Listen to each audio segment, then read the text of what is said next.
예, 안녕하세요. 서울대 박원희 교수입니다. 예. 자, 그럼 제가 간단히 이 팀 역할, 이 생겨난 배경을 살짝 말씀드리긴 했지만 좀 더 구체적으로 말씀드릴게요. 영국에서, 특히 캠브리지 대학에서 이런 연구가 있은 이후에 이걸 받아서 진짜 심층적으로 연구한 분이 계십니다. 머리두스 벨빈이라는 분이고요. 그분이 추가적으로 주도적으로 연구를 해서 팀롤의 상세한 내용이 나왔기 때문에 결과적으로 우리는 그 머리두스 벨빈이라는 분을 Father of 팀롤, 팀롤의 아버지다, 뭐 이렇게 표현을 하곤 합니다. 자, 이 페이지를 한번 보십시오. 사실 머리두스 벨빈이 실질적으로 시뮬레이션을 많이 합니다. 경영자분들이 마치 사실인 것처럼 어떤 내용을 두고서 경영 시뮬레이션 과정을 많이 거치면서 어떤 경우에 성과가 잘 나고 어떤 경우에 안 나느냐, 성과가 잘 나는 경우에 구성원들이 어떤 역할들을 발휘하기 때문에 그렇지, 이걸 수십 년간 연구해서 결과적으로 팀롤에는 이런 9가지가 있다라는 사실을 발견합니다. 여기 그림도 있고 하니까 여러분 팀롤 개념을 이해하는 데 좀 도움이 되실 겁니다. 자, 순서대로 한번 말씀을 드리죠. 맨 위에 보시면 전구가 있습니다. 만약 여러분 제 증명사진 옆에 누가 전구 그림 붙이면 제가 어떤 면이 있다라고 설명하려고 그랬겠어요. 여러분 아이디어, 창의성 이런 말 생각나죠, 그죠? 사실 저는 뭐 그렇게 창의적인 사람은 아니에요. 하지만 누군가 우리 동료든 후배든 보면은 주변에 창의성이 뛰어난 분이 계십니다. 그 역할을 실제로 부서 내에서 잘 하는 사람이 있고 못하는 사람이 있어요. 참고로 영국 분들은 거기다 단어를 플란트, 그러니까 미국식은 플란트 그러지만 영상은 플란타로 발음합니다. 아무튼 이것을 국내에서는 창조자 이렇게 했고요. 자, 두 번째 한번 보세요. 전화기 있고서 영어로 Resource Investigator입니다. 이런 경우 있죠. 우리가 부서에서 일을 하는데 우리가 모든 역할을 다 지니고 일하지 않아요. 무슨 말이냐? 일을 제대로 하기 위해서는 인포메이션이 필요하고요. 리소스가 필요합니다. 영어를 좀 써서 죄송한데 아무튼 정보가 필요하고 자원이 필요해요. 필요한 정보나 필요한 자원이 팀 내 부서 내에 다 존재하지 않을 수가 있어요. 간혹 보면 누군가는 어떤 분은 외부에 존재하는 밖에 존재하는 인포메이션, 밖에 존재하는 리소스를 잘 끌고 들어오는 분이 계십니다. 그죠? 이거 한번 적용시켜보자 뭐 이런 거죠. 그러니까 수업 시간에 배운 것도 적용 잘하는 사람 있고 외부에 나가서 들은 거 잘 가져온 사람 있고, 자 바로 그런 분이에요. 외부에 존재하는 리소스나 인포메이션을 내부화 잘 시키는 역할을 과연 여러분 잘하십니까? 그렇다면은 자원 탐색가다 이렇게 이제 칭해집니다. 자, 세 번째 보시면은 지휘 조절자라고 되어 있는데요. 어떤 분은 구성원의 제 역할을 오케스트레이터 지휘자처럼 조절을 잘해요. 누구는 크게, 누구는 적게, 뭐 이런 거 있잖아요, 그죠? 자, 리더라고, 보스라고 항상 그것이 요구되진 않습니다. 또 항상 그것을 잘하진 않아요. 그러니까 구성원 중에 누군가는 그걸 잘하는 분이 계세요. 자, 그 다음에 채찍이 있고 쉐이퍼입니다.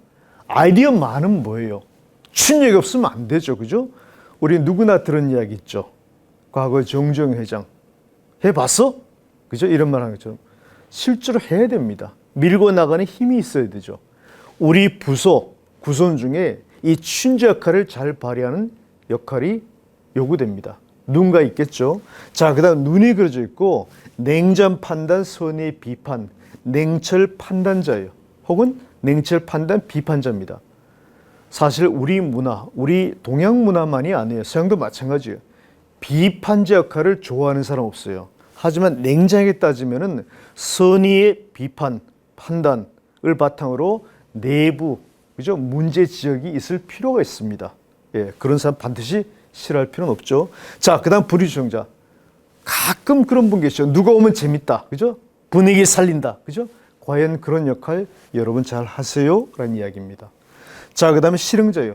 아무리 아이디 있고 아무리 추진력 있어도 우리 일정 계획대로 진도가 나가야 됩니다. 실행을 해야 됩니다. 실행력이 있는 분 하는 거고요.